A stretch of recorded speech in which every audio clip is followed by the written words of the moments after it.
como saben, para las personas que están entrando, este realmente es como una especie de sección. No me gusta emplear el término aula porque parece así como muy académico, ¿no?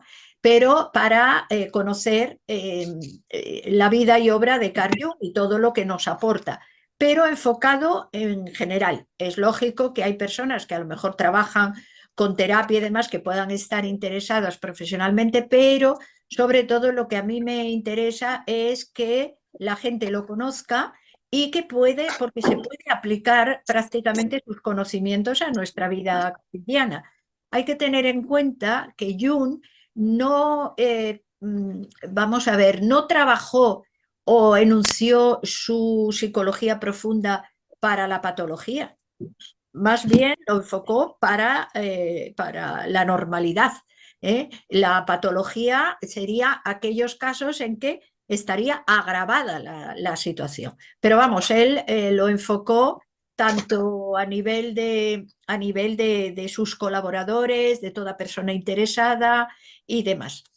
Entonces, en la charla de hoy vamos a tocar un aspecto que él tocó, además quedó fascinado por el tema, que es el tema de la alquimia y su relación con la psicología.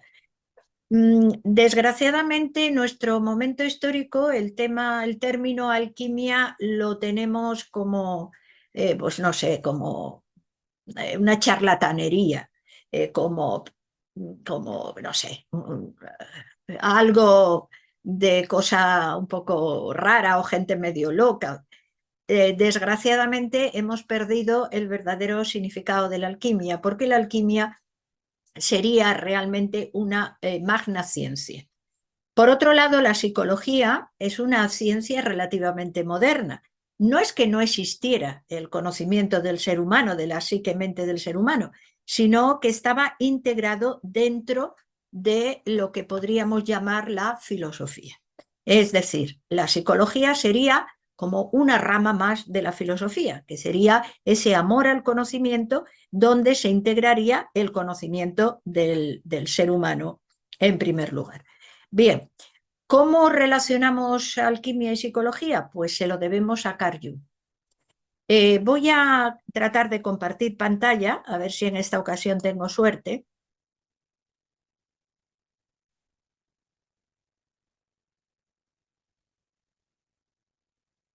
Bien, Jung siempre se sintió muy interesado por la filosofía oriental. Ya desde el año 1900, él, que descubrió el I Ching, empezó a experimentar con el I Ching en sus consultas. Hasta el extremo de que él, y lo confiesa en sus libros y en sus memorias, utilizaba el I Ching muchas veces para hacer un conocimiento más amplio de la situación que le planteaba, perdón, la persona que acudía a él.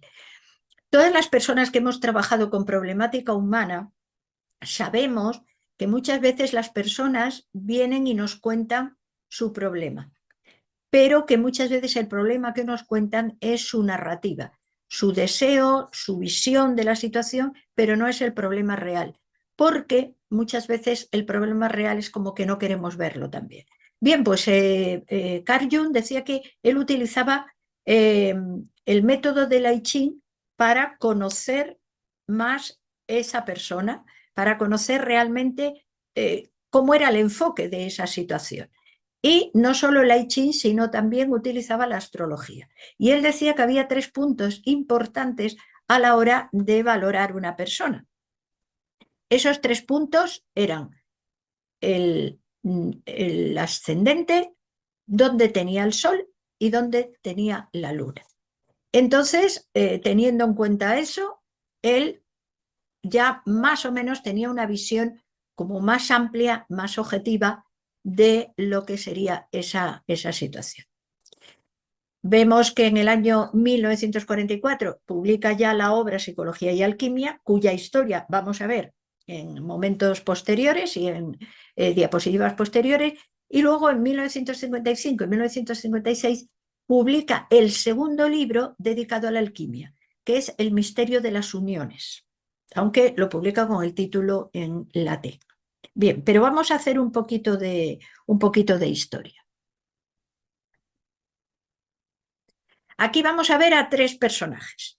¿Cuál es el contacto que tiene Jung con la alquimia? Él confiesa en su libro Recuerdos, Sueños, Pensamientos que en un principio para él la alquimia era lo que es para la mayoría de las personas, es decir, superchería, algo de mentes que vivían todavía en el plano de la fantasía y del mito. Pero en el año 1920, él va a acudir a unas charlas, a unos encuentros en la Escuela de Sabiduría y en Alemania. En esta Escuela de Sabiduría va a asistir un sinólogo, un misionero que está en China, profundamente imbuido del pensamiento, de la cultura, de la mitología, de la filosofía china, que es Richard Wellheim. ¿Qué es esta escuela de sabiduría? Esta escuela de sabiduría es una escuela cultural, un centro cultural con un trasfondo filosófico que funda un conde, un aristócrata, el conde Kaiserlin. Este hombre, este aristócrata, eh, es de la gran Rusia zarista y cuando la revolución bolchevique, pues él pierde todas sus posesiones, tiene que huir y huye a Alemania. Con el poco dinero, el poco patrimonio que él consigue llevar, pues se asienta en Alemania y crea ahí la Escuela de Sabiduría. Este hombre, este conde, es muy reconocido como un gran filósofo, incluso un hijo suyo también. Tiene un libro muy interesante traducido al español que es algo así como Diario de viajes de un filósofo, y su obra, su Escuela de Sabiduría, curiosamente, para nosotros los españoles, influyó poderosamente en los escritores de la generación del 27. Antonio Machado, Ortega y Gasset, Gómez de la Serna, etc. Pues bien, en este centro cultural se va a encontrar Jung y Richard Wellheim. Bueno, aquí tiene la portada del famoso I Ching, o libro de las mutaciones, que como saben es un libro de antiquísima filosofía china, de varios siglos antes de Cristo, y por otro lado, El secreto de la flor de oro, que es el libro que va a ser el detonante del encuentro de Jung con la alquimia. Perdón que voy a dar entrada. Vale, pues bien, cuando Jung comienza a leer este libro, él dice que es un impacto para su conciencia, o sea, es como algo que le deja cao, vamos, que le deja cao. Tal es así que según va leyendo y según va imbuyéndose, él se da cuenta que toda esa descripción de la transmutación que está haciendo, que hace las leyes de la alquimia, tienen una relación, una analogía directa con ese arquetipo que él promulgó de sendero de individuación, que no es sino el camino de evolución del ser humano con las pruebas que va transitando a lo largo de su vida. Bien, imbuido ya tal de alquimia, del encuentro con la alquimia, se dedica a recopilar libros de alquimia antiguos, busca por antiguas librerías, por donde puede, y llega a formar una colección sobre libros de alquimia de cientos de ejemplares que está considerada una de las más grandes del mundo. Voy a leer lo que él dijo cuando se encontró con esto. Devoré prácticamente el manuscrito, se está refiriendo al secreto de la flor de oro que Richard Wellheim le había pedido que comentara y prologara.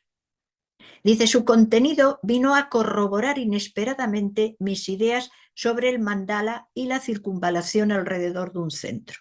El contacto con esa obra puso fin a mi aislamiento, pues a través de sus páginas logré conocer a mis precursores ideológicos y relacionarme con ellos. Él, que siempre había sido un solitario y que creía que de alguna manera lo que a él le pasaba, lo que él vivía, era algo así como una medio locura, resulta que dice, no, eh, perdón, que sigo admitiendo gente, dice no. Resulta que, por el contrario, me encuentro con gente que ha vivido lo mismo que yo he vivido. O sea, es decir, no estoy solo.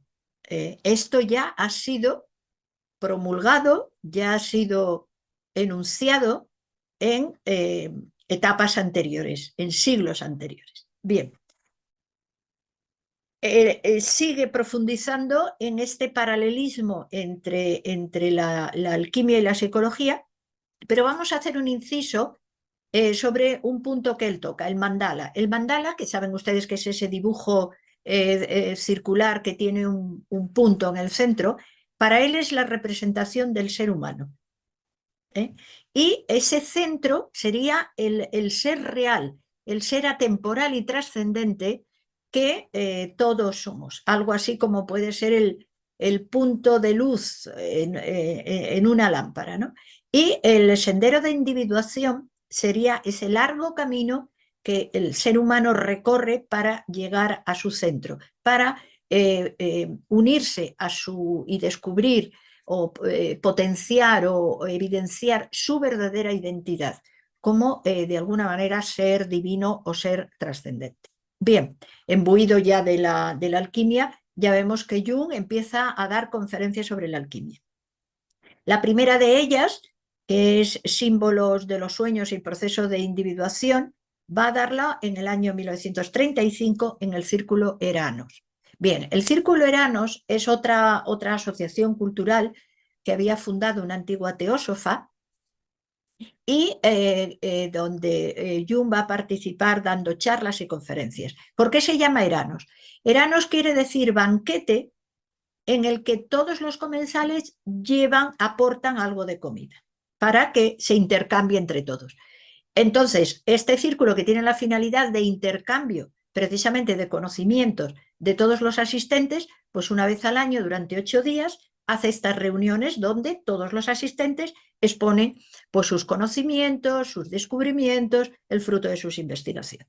Y Jung comienza a hablar de la alquimia. No solo un año, sino incluso al siguiente año va a profundizar más y va a explicar ese paralelismo de evolución de los elementos de la naturaleza que promulga la alquimia con el proceso de redención, de conquista, que es la finalidad de su psicología profunda.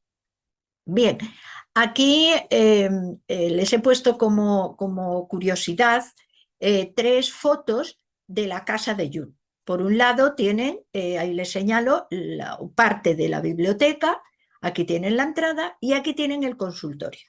Y me gustaría que ustedes se fijaran en el consultorio. ¿Por qué? Porque si se dan cuenta, el consultorio tiene 2 sillas para el terapeuta, en este caso Jung, y para la persona que acude a él. Pero al estar sentados los dos, están al mismo nivel.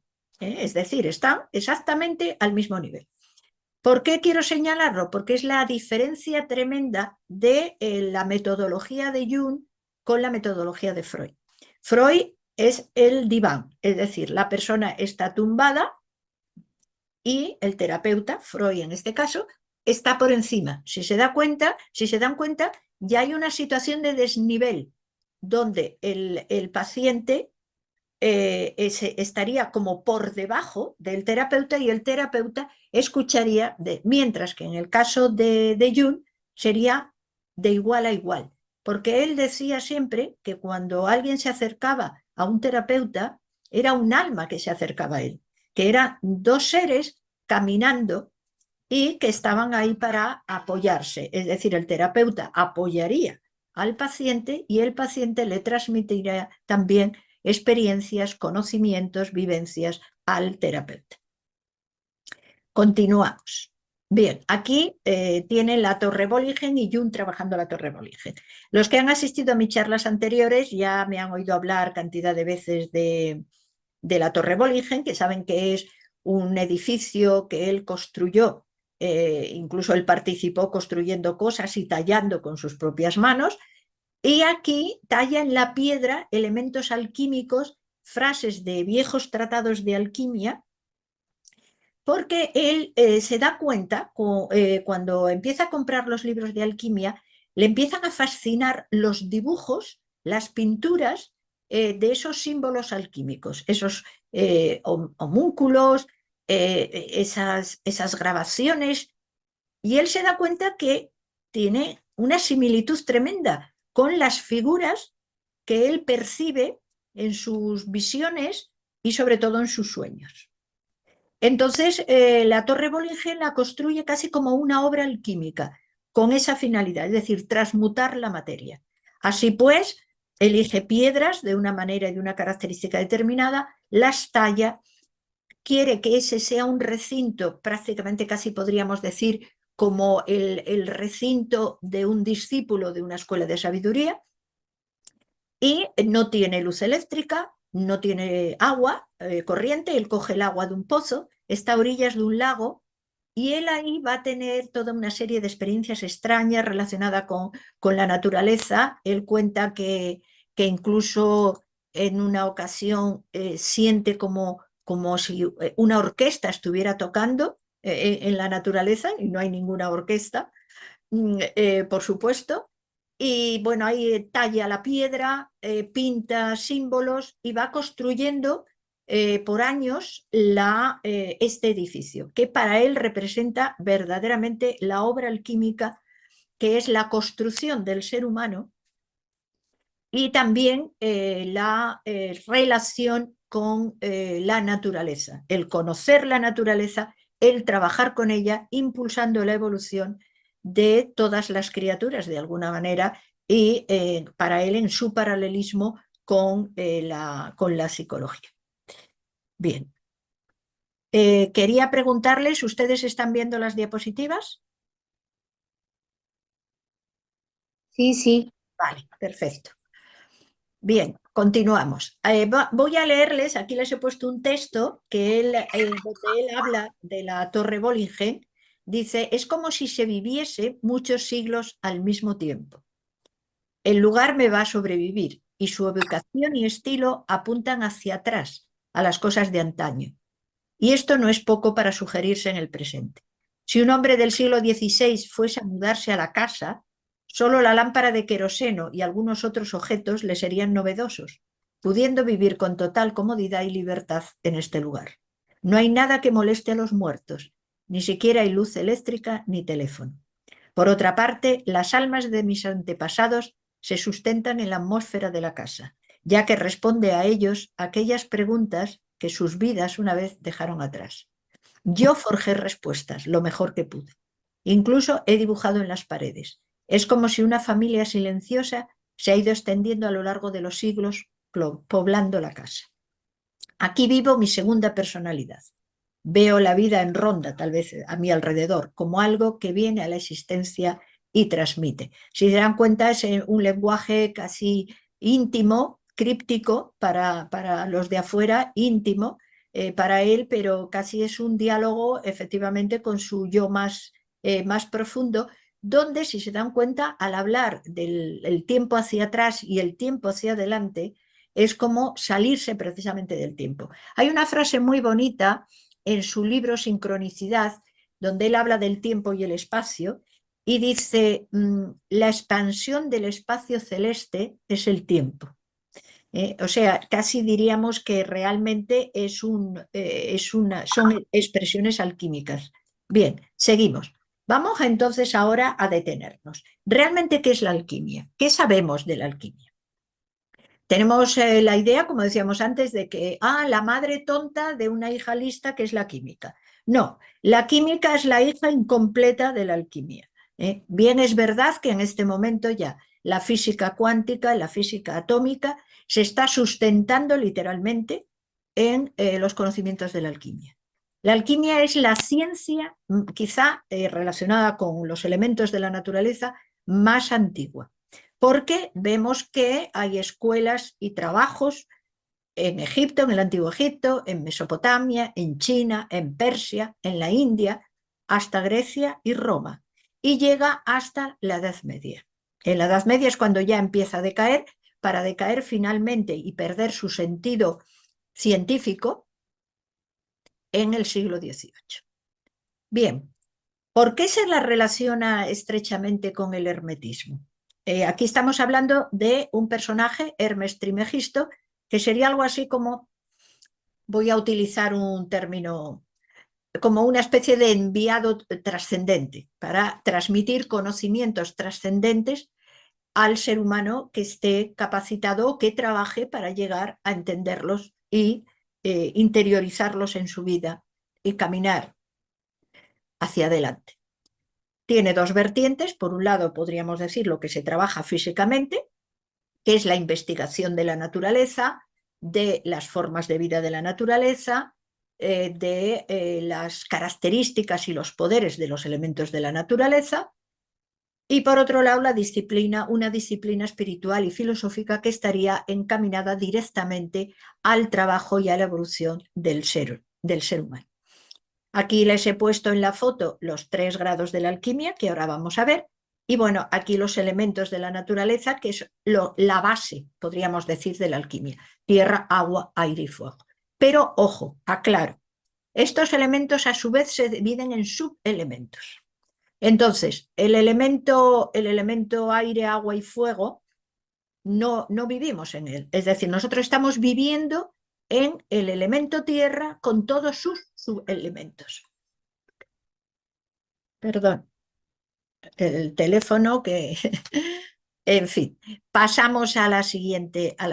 Bien, paralelismo con la psicología. El concepto de sendero de individuación de Jung, que ya habíamos hablado anteriormente.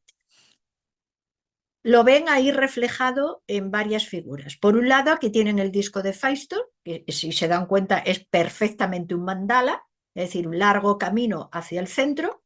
Por otro lado, aquí tienen el juego de la oca.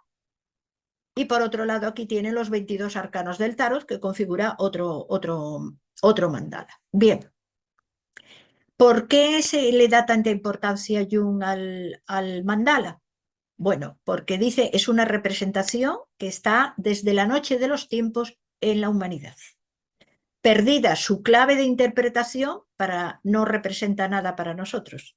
Si conocemos y recibimos y sabemos su código, entonces nos damos cuenta de lo que simboliza. Por un lado, simbolizaría cada vida humana, el largo camino que tiene que recorrer el ser humano, con todas sus pruebas, todos sus episodios, todas sus circunstancias, todas sus relaciones, etc.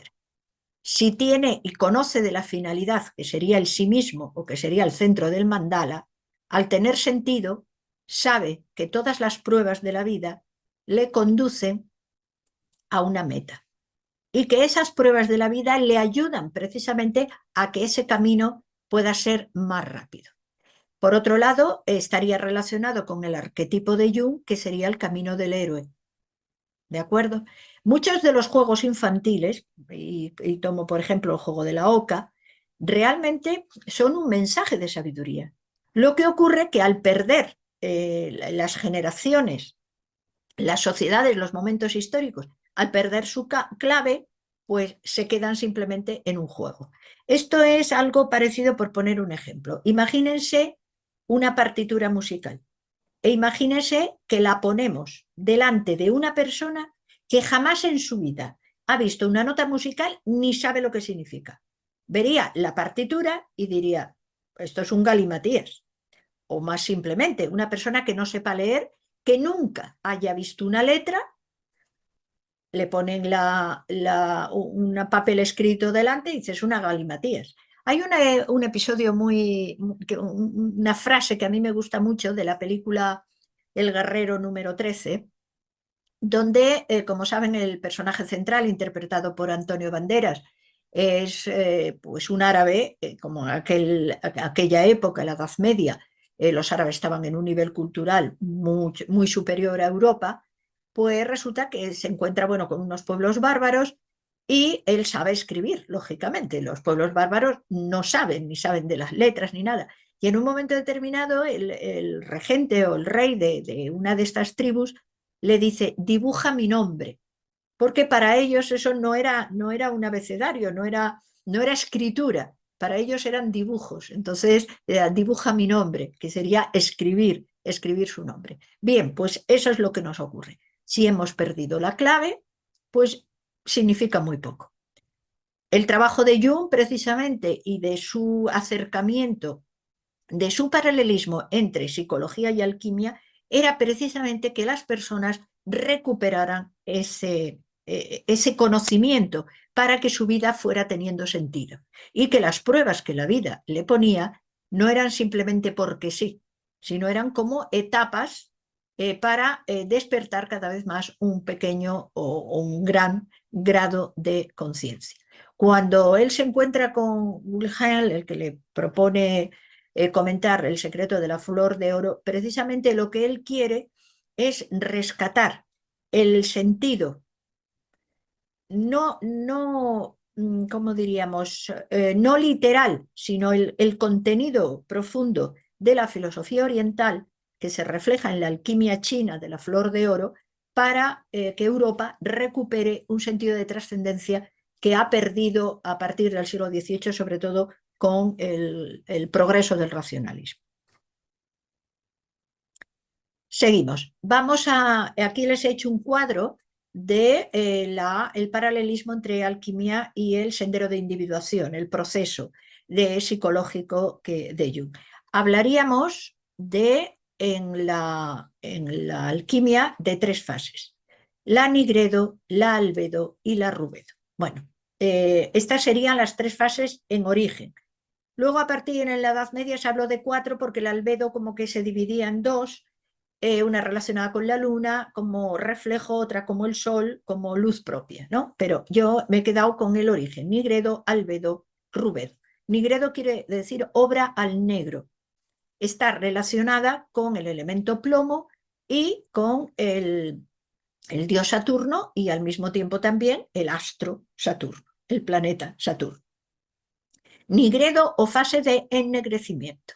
Bien, esta fase en psicología representaría el encuentro con la sombra. Es decir, llegar al corazón de nuestra sombra, de nuestro lado oscuro, es decir, aquello que no aceptamos. Entendemos que todo lo manifestado tiene su sombra, hasta el sol, hasta los soles del universo. Todo lo manifestado, todo lo encarnado tiene su sombra. Luego eso es, dentro de lo que cabe, natural. ¿Cuál es la clave? Pues la clave es aceptarlo. Por eso en la alquimia se parte de una situación real, que es el ennegrecimiento, el momento oscuro. En el ser humano sería aceptar la sombra y ahí empezar a darse cuenta que muchas veces nosotros no aceptamos nuestra sombra porque nos resulta difícil, porque no queremos aceptarlo, porque ahí está nuestro dolor, nuestras inseguridades, nuestros odios, nuestros rencores, nuestros miedos, etcétera, etcétera. Por otro lado, también representaría el mal, que sería como el dios oscuro, es decir, la sombra de los dioses o del dios manifestado. Bien, el trabajo primero de la alquimia, ahí sería ya el tomar conciencia de esa dualidad, es decir, en la naturaleza todo es dual: el día y la noche, el blanco y lo negro, lo alto y lo bajo, lo estrecho y lo ancho, etc. Y nuestra mente también funciona en dual, porque no podríamos percibir lo uno sin lo otro. Esa dualidad es necesaria, es la dualidad de la luz y de la oscuridad cuando el universo está manifestado en la naturaleza del planeta Tierra, en los cuatro elementos que hablábamos antes, y también en el ser humano. Y aquí el ser humano en esta fase también debe enfrentarse a sus proyecciones. Es decir, como yo tengo este defecto que no quiero aceptar, o esta inseguridad o este miedo que no quiero aceptar, yo lo proyecto en los demás. Y por eso tanto Freud como Jung dijeron en más de una ocasión: cuando algo te molesta en el otro, revísate a ti mismo. Bien, esta sería la primera fase. Pasamos a la segunda fase, que es la albedo o la obra al blanco, blanqueamiento, relacionado con Mercurio. Y bueno, Mercurio es un dios, que esto sería para otra clase, porque daría para horas, está muy relacionado con el trabajo de la alquimia, ¿de acuerdo? Mercurio es Hermes y recordemos que el origen de la alquimia se dice es un conocimiento transmitido a la humanidad por Hermes Trismegisto. Bien, personaje tal vez mítico, relacionado pues con esos seres superiores que ayudan a la humanidad y les dan las claves de su evolución. Bien, en esta fase ya, si hablamos de blanqueamiento, obra al blanco, la albedo, ya en psicología podríamos hablar de que ya hemos aceptado lo opuesto y lo estamos integrando. En esta fase ya superamos y retiramos las proyecciones, tanto de los demás como del arquetipo. Aclaro. Nosotros en las relaciones, en nuestra vivencia del mundo exterior, sobre todo en las relaciones de pareja, en las relaciones de amigos, de familia, muchas veces no reconocemos la persona real que tenemos enfrente, sino hacemos sobre ella una proyección de nuestra percepción inconsciente del arquetipo. Esto pasa muchísimo, por ejemplo, en las parejas. Es decir, proyectamos nuestra visión inconsciente del arquetipo sobre la otra persona y queremos que la otra persona responda a esa imagen del arquetipo que nosotros proyectamos. Eso es un autoengaño. Puesto que la otra persona es otro ser como nosotros, que camina y evoluciona como nosotros, luchando y superando sus propias pruebas. Entonces, por lo tanto, no podemos idealizar esas imágenes arquetípicas, puesto que al idealizar no reconocemos no reconocemos lo real.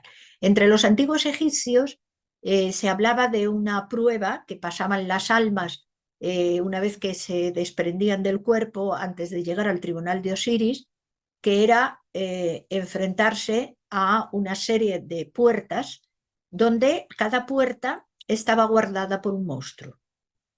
El alma tenía que recordar el nombre del monstruo y pronunciarlo. En la medida que pronunciaba el nombre del monstruo, el monstruo desaparecía y se podía transitar esa puerta para llegar al mundo de Osiris. En una clave más cotidiana, simplemente es llamar a las cosas por su nombre. Es decir, atrevernos a llamar a las cosas por su nombre. Bien, en esta fase de evolución ya tendríamos la aceptación de esa dualidad en nosotros, que Jung define como los arquetipos del ánima y el ánimos. Entonces ahí reconoceríamos y trabajaríamos sobre el reconocimiento y la unión de estos dos opuestos en nosotros, que en alquimia se reflejaba con el término del matrimonio sagrado, es decir, el alquimista y la soror mística, que no es ni más ni menos que el rey y la reina de los grabados, o que es, por un lado, el individuo y su alma, o el individuo y su complemento, etc. De la misma manera, en el plano de los elementos, de la naturaleza, de la boda alquímica de los elementos. En esa boda alquímica siempre surge la tercera, el hijo, ¿no? Y ahí teníamos otra vez la Trinidad.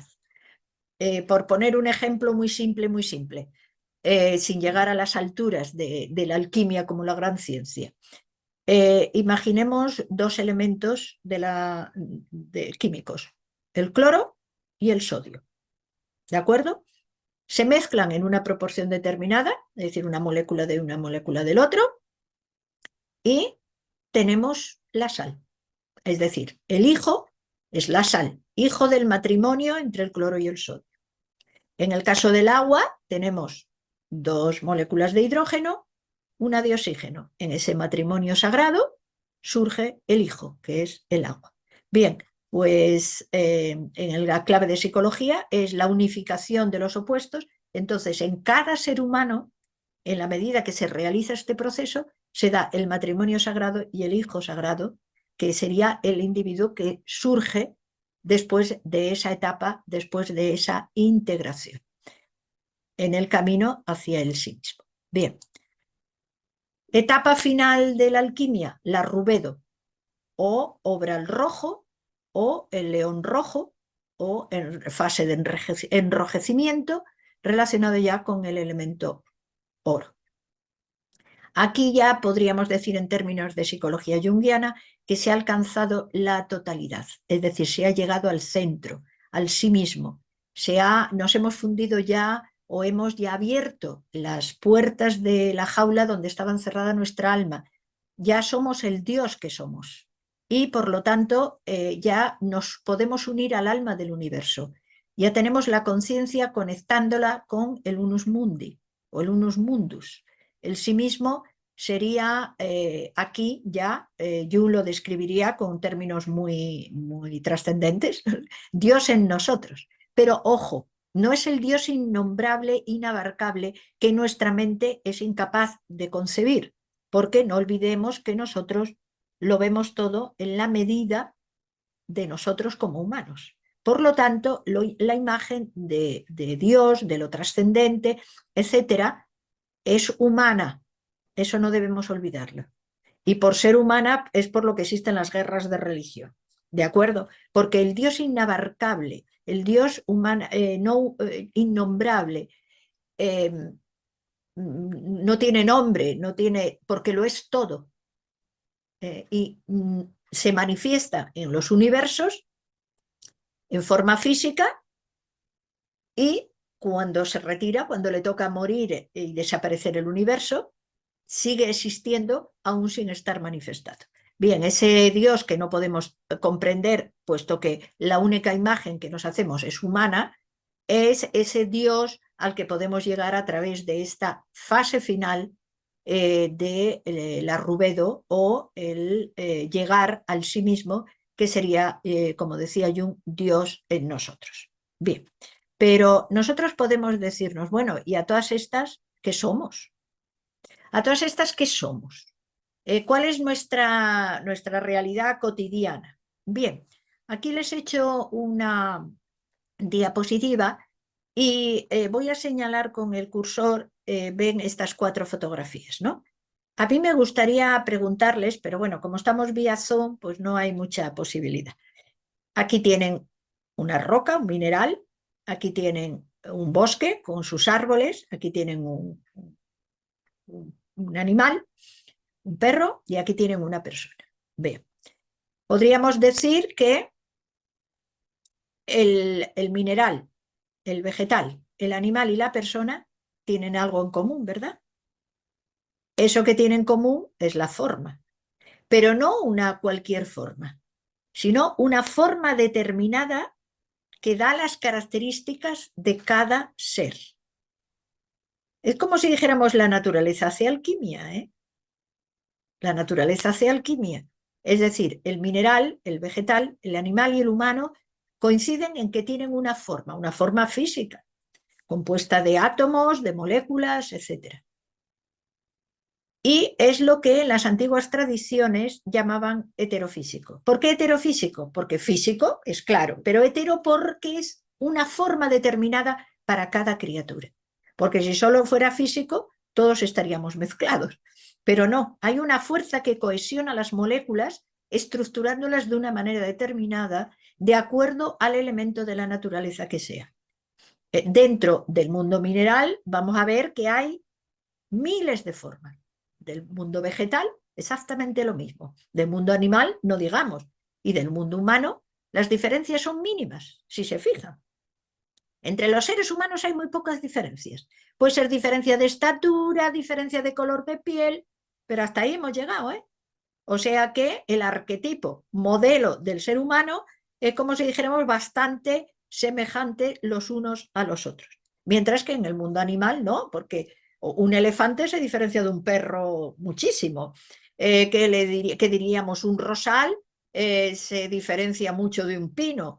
Y entre los minerales, no digamos, un trozo de carbón no tiene nada que ver, aunque esté compuesto de elementos de carbono, con un diamante. Ahí sí que ha hecho una gran labor alquímica la naturaleza.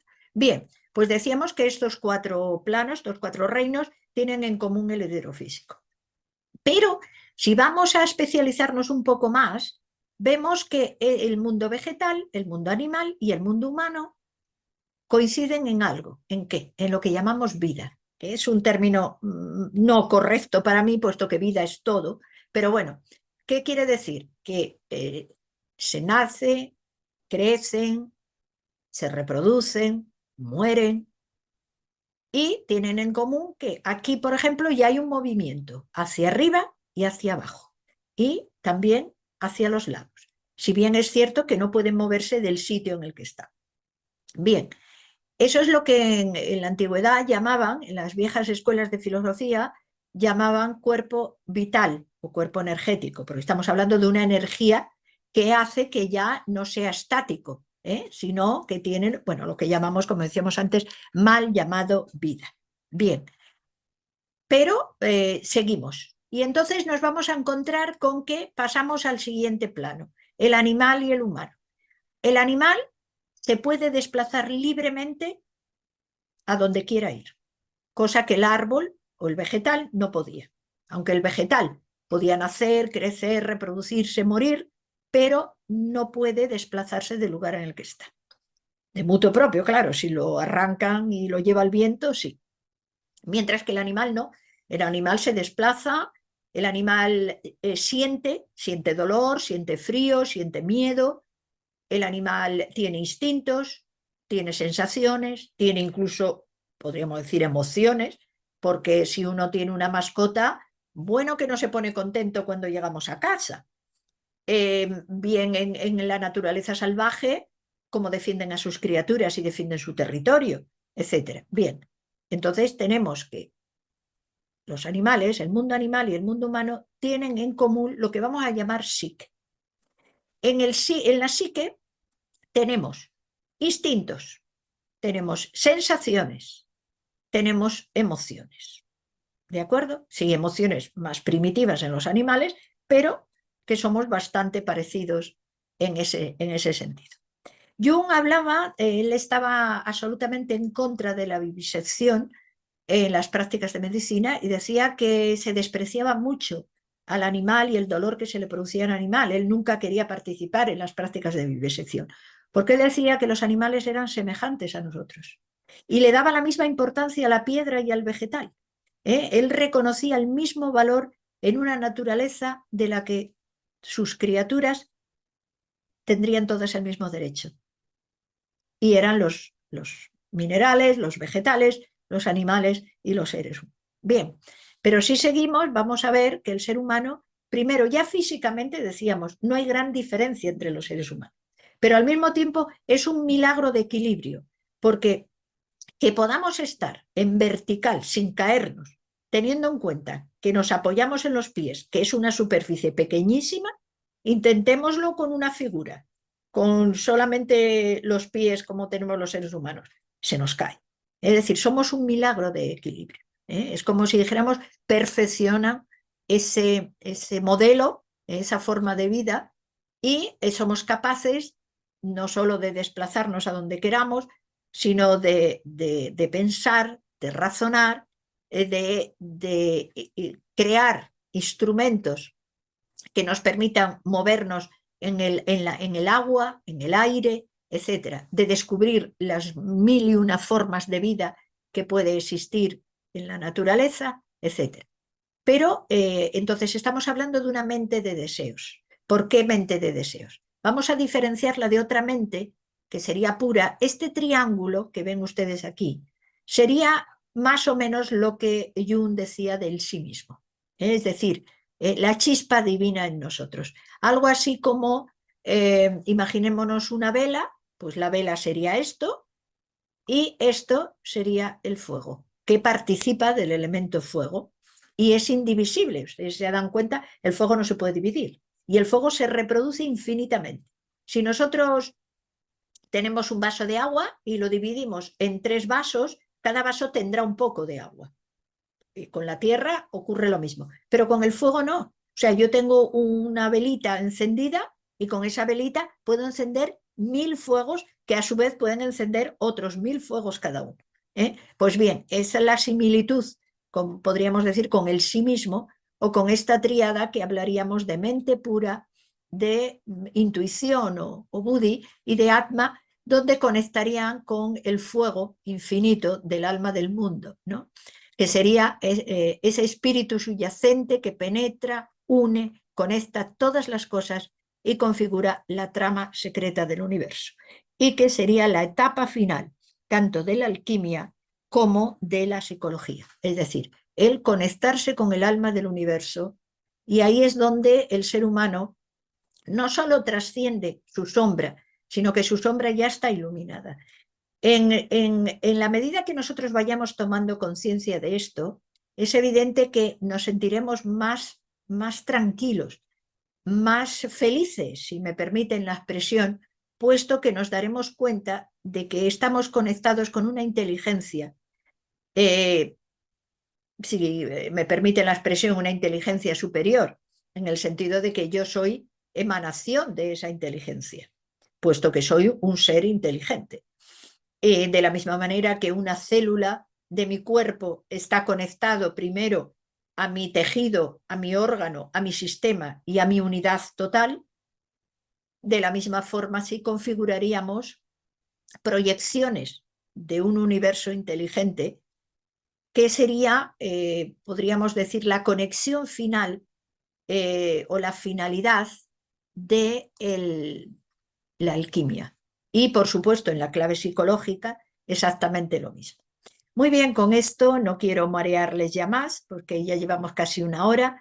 Sí me gustaría que pasaran a hacer las preguntas que siempre pues me gusta compartir con ustedes.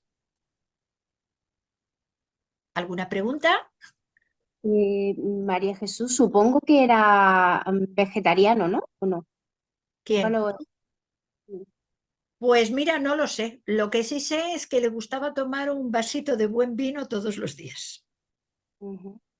Ahora, es cierto que él tenía dos perros, no sé si labradores eh, eh, o golden, que son muy parecidos, y, y él hablaba con los animales, hablaba con las criaturas, hablaba. Ahora, a nivel de comida, no lo sé, no lo sé. Nunca, no he leído en ninguna parte, ni he visto en ninguna parte que comunicaran que, o sea, que confesara o que dijeran que era vegetariano. No lo sé. Si Vamos, que pone, no he encontrado, y mira que llevo años estudiando a Jung, investigando y tal, pero nunca he encontrado información sobre ese tema. entiendo que si ponen el mismo nivel a todos los seres, Ya. Hombre, vamos, sería sí, canibalismo o algo así. sí, bueno, sí, efectivamente. Lo que pasa es que, bueno, en la naturaleza, si te das cuenta, eh, el concepto de vida y muerte es como que no para ella es lo mismo, no existe, es lo mismo. Y fíjate que las criaturas se devoran unas a otras. Es decir, que sería como, o sea, lo que no estaría justificado sería el hacer daño inútilmente, ¿no? Hacer daño por placer, hacer daño inútilmente. Al fin y al cabo, nosotros también, si un parásito nos engancha, nos empieza a devorar, ¿no?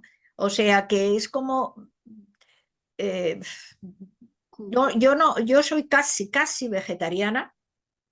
De hecho, solamente como a veces de carne lo que está muy procesado para no ver, para no sentir el sabor de, pues no puedo, o sea, no puedo, estoy en contra de las granjas masificadas, o sea, por supuesto, pero estoy en contra, en parte, de la crueldad que hemos establecido los seres humanos para la naturaleza en pleno, no solo para los animales, sino también para los vegetales, los incendios forestales, no sabemos trabajar los minerales, despreciamos porque los minerales también son seres vivos y hay que trabajarlos de acuerdo a lo que necesitan. Eso te lo contaría un joyero, por ejemplo, un gemólogo que trabaja en las piedras preciosas.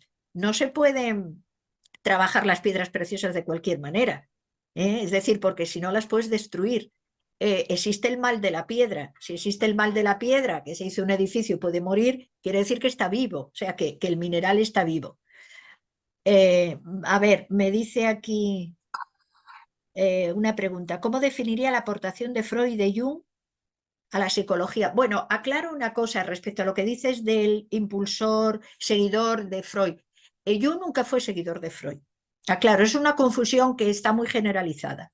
Lo que ocurre fue que Jung, que vivía sus sueños y estaba bastante tocado por los sueños que tenía, algunos incluso le parecían tan transgresores que casi los consideraba blasfemos.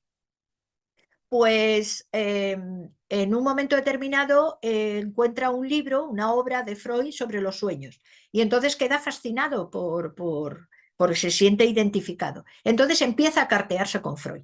Es cierto que yo creo que ahí fue más Freud el que creyó que Jung podía ser su delfín, es decir, su heredero, pero realmente sus puntos de enfoque de la vida eran totalmente diferentes y de su trabajo. Prueba de ello es que llega un momento en que no hay punto en común. ¿Por qué? Jung no acepta el sexo como fuerza única y dice, Freud está obsesionado. Dice, para mí el sexo es una fuerza instintiva que está en los animales, que está en el ser humano, pero en el ser humano lo que empuja con más fuerza es el alma. Y si uno lee las cartas que se intercambiaron, ya se va viendo las diferencias. ¿Qué ocurre? En este momento el triunfador ha sido Freud. O sea, en este momento, en las facultades de psicología o de psiquiatría, si bien es cierto que se considera Freud como que ya está superado, pero todos los psicólogos, la mayoría de escuelas de psiquiatría que vinieron después, están asentadas en Freud, y Jung está totalmente marginado. Es decir, si tú hablas de Jung en y hablo por experiencia, eh, en cualquier especialización de psicología o de psiquiatría, ese era un loco, ese era un charlatán, ese era un... ¿Por qué? Pues porque se atreve a hablar de Dios y fíjate que él no habla de Dios desde el punto de vista religioso, porque lo religioso es como si dijéramos un fenómeno del ser humano. Que no tiene nada que ver con las formas religiosas. Eso ya se los va montando luego los seres humanos de acuerdo a su cultura, de acuerdo a su sociedad, etc. Y en el caso de Freud, es cierto que Freud, que además es un gran escritor, por cierto, él aporta mucho, es decir, abre una puerta a un momento en que la psiquiatría estaba totalmente desprestigiada, porque, como dice Jung en su obra, dice, se estudia las características del paciente, se le clasifica, se le hace estadística, tal, pero no se le cura, no se alivia el sufrimiento. Y casi estamos todavía en esa fase, porque hoy se estudia mucho lo conductual, pero si nos olvidamos de lo trascendente, estamos atendiendo a un ser humano incompleto. Por lo tanto, si estamos atendiendo a un ser humano completo, no se le puede dar una solución completa. Pero bueno, es cierto que desde principios de siglo la psiquiatría empezó a moverse, a tener otros enfoques, etc. Yo diría que la diferencia radica en que Jung tuvo el valor de hablar de lo trascendente y de que la verdadera función del camino del ser humano y por ende del terapeuta cuando trata a las personas es lo trascendente. Como curioso también, como dato curioso, todo lo que es el marketing, los recursos humanos y todo ese aparato, sobre todo de marketing y de cómo se trabaja el marketing, las semillas las sembró un sobrino de Freud que se trasladó a los Estados Unidos y llevó, lógicamente, los principios del pensamiento de su tío. Pero curiosamente, yo creo que en el caso de Freud, se obsesionó dijéramos, con casi su dogma de fe. Y porque, sin embargo, él también creó como una especie de organización casi esotérica en torno, sobre todo, enfocado al mundo de los judíos, porque él era judío y era casi una organización esotérica, donde tenía reproducciones de dioses, de antiguos dioses en su despacho. Él tenía un anillo que daba podríamos decir, a los miembros o participantes de su círculo, que como una hermandad, vamos. O sea, que Freud también fue tocado por ese cierto aspecto más mistérico, pero como que no se atrevió ya a ir más allá. No, no lo sé, porque eso lo sabrá él y sus dioses. Pero bueno, la diferencia entre Freud y Jung fue notable.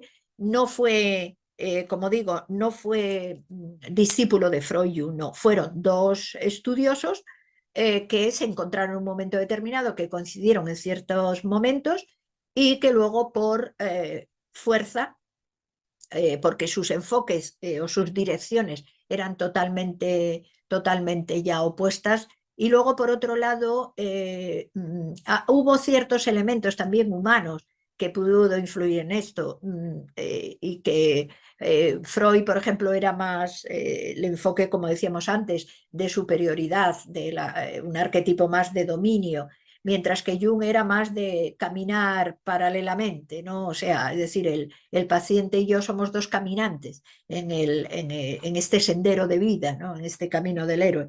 Entonces, son muchos elementos, pero bueno, es lo que te puedo... No, que no, lo de que se definiese pro Alemania nazi, jamás, jamás. Esa es otra mala interpretación de Jung, jamás. Lo que ocurre es que Jung tenía conocimientos de escritos antiguos, donde se hablaba de la evolución de la humanidad y de las diferentes humanidades que íbamos transitando. ¿De acuerdo? Entonces, él hablaba de que Europa configuraba una cultura, una humanidad que debía encontrar sus raíces, pero no porque fuera superior a África, de hecho, o África o la India o tal, él estaba fascinado por la cultura africana, por la cultura de los indios americanos. No, no, no. Ese término de que era pro a la Alemania nazi, no podía serlo en primer lugar porque una mujer que él amó mucho fue asesinada por los nazis, o sea, en absoluto. Y él incluso tuvo sueños donde soñó a una Europa sumergida en sangre. Lo que ocurre es que es cierto que cuando se entiende mal una cosa, como se dice, una verdad a medias es peor que una mentira, y que ha sido utilizado como una forma de criticar y condenar a Jung.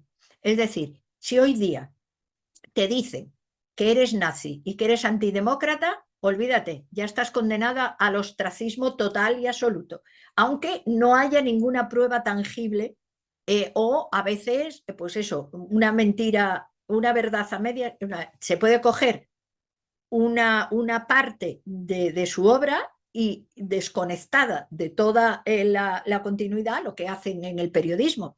Ustedes lo saben, si hoy día hay alguien que está vendido, es los medios de comunicación. De lo que nos cuenta, el 90% está manipulado, el otro 5% es mentira y el otro 5% es quizá la base verídica de lo que nos dice. Y usted sabe que cuando se quiere hundir a una persona o cuando se quiere potenciar algo, se utiliza fuera de contexto determinados aspectos o comunicaciones o conversaciones de una persona y ya está. Pero radicalmente no. Ni habló de la supremacía de raza, ni fue pro defensor de los nazis en absoluto. Esa es una mala o una tendenciosa interpretación. No sé si he respondido a tu pregunta. ¿De acuerdo? ¿Más?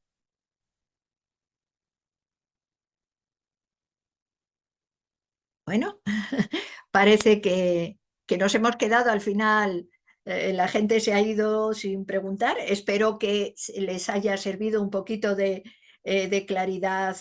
Reconozco que el término alquimia es un término que, bueno, puede resultar un poco difícil de comprender y más si queremos hacer una similitud con la psicología. Pues muy bien, pues entonces si no hay más preguntas, muchísimas gracias por vuestra presencia y bueno, esperamos seguir viéndonos o bien presencialmente o bien a través de Zoom mientras no sea posible la... Bueno, para los que tienen interés en Jung, yo tengo un curso en, en- es de pago, lo siento, sobre Jung, sobre la vida de Jung, que está en internet y que se puede matricular. Entonces, sí, os voy a dejar mi correo electrónico y si estáis interesados más en directo, pues os doy el enlace para que entréis. No es, o sea, El centro que no es mío, no tengo nada que ver, es que me solicitaron el curso sobre You y yo lo grabé y se lo mandé. Si queréis tomar nota de mi correo, es el nombre de la asociación, IN Arcadia con K, centro con Z, arroba hotmail.com. Creo que se puede poner en el chat, ¿no? A ver, voy a ponerlo aquí para que sea más fácil.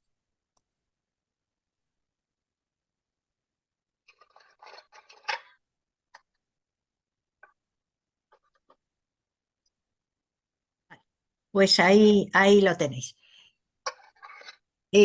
Cualquier duda que tengáis o cualquier cosa que queráis consultar, libremente estoy a vuestra disposición. Nuevamente, muchas gracias por vuestra asistencia y espero que, bueno, pues que lo hayáis pasado bien y hayáis podido disfrutar compartiendo este ratito conmigo.